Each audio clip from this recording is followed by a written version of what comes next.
afoyo cho pa gago community weng matie Igulu. Afoyo cho pa gago mati gang tuacha. Ana foyo cho u. Ana tiki lok matidi. La wo report no ani ki mako City Boy. Producer City Boy. Ma enti la we la kubu dok ti producer pa the way ma pol in Northern Uganda kany. Dong ki mako pengo pe wa ngeo fodi. Ento gen mo bedo ka wire yamo. Kabira ria ngech. City Boy, producer City Boy, otimo recording, video recording ma mege. Kon miyo tamme, unyo analysis ma mege, ikom lutela. Weng mi lo bachuli. Mauti yu mabede, ki mauti yu baraj. Bene miyo personal opinion ne, ni instead of tero nget eni, kichwal eni. Pian eni, weakness etie kuman.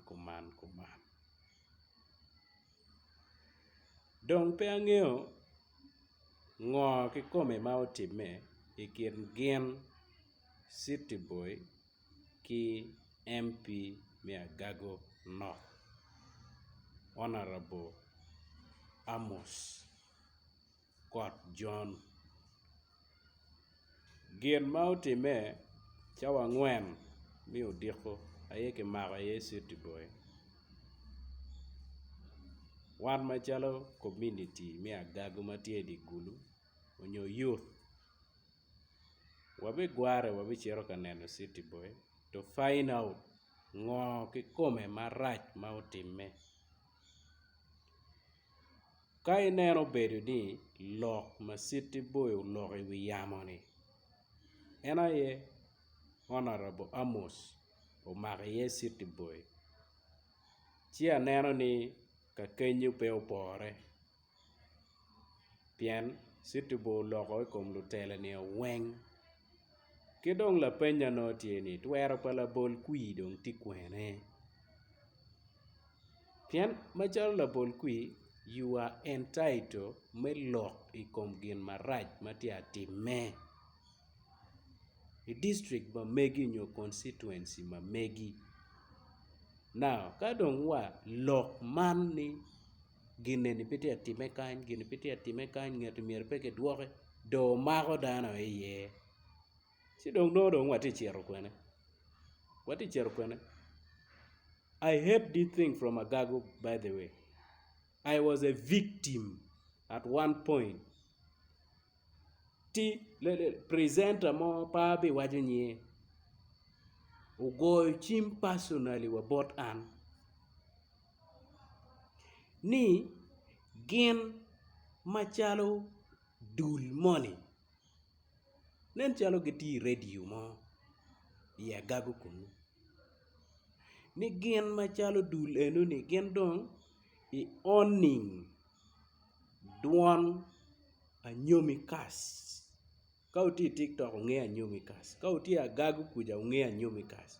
Ni gen dong gen tiki duan a nyomi kas. Ma gen a ye timo program every time. So gini go ana chimi wachani ana wek poro duan a nyomi kas o TikTok. When you're acting. Kay ti TikTok, you understand what I'm saying. Kachalo boss me logo. You need to use Dwana ni acting very way and that is what I did on Dwana nyomi kasi mo wa ni pabi nyomo chok. Nyom chok ki nyom kama bo. That was the debate. So ki gwana chimni la tela mo ki ya Agago kuja. Obi maka obi anana ti atik ki Dwana nyomi kasi. Chawa eja nek chimiu. Nek chimiu chama iti balo neni uno ena ye chama mire ini ngwech kere polisi bine gama gona chim a wechi kama ti ye bi gama. Chikuri vura mo iti miro donyi ya Agago matek. Lok eni atamo ni jo madongo ke MPs mokene mi agago ni, let's open our eyes. Lutela ni gitiyo gi kero gi miburo lo bol kui. Magin ero ni wan pe abi ye. We are going, and Brother Q and some other Lutino mi agago matie, wan abi chero waroro City Boy. To find out ngo ki kome motime. Ero ka wano ni lok chan mi social media ni ye. Oweko la dit we ye le wore. Chi lutwa mi agago gin en ni peo time no maber. Kidong vura pa lutela ki weko bedo.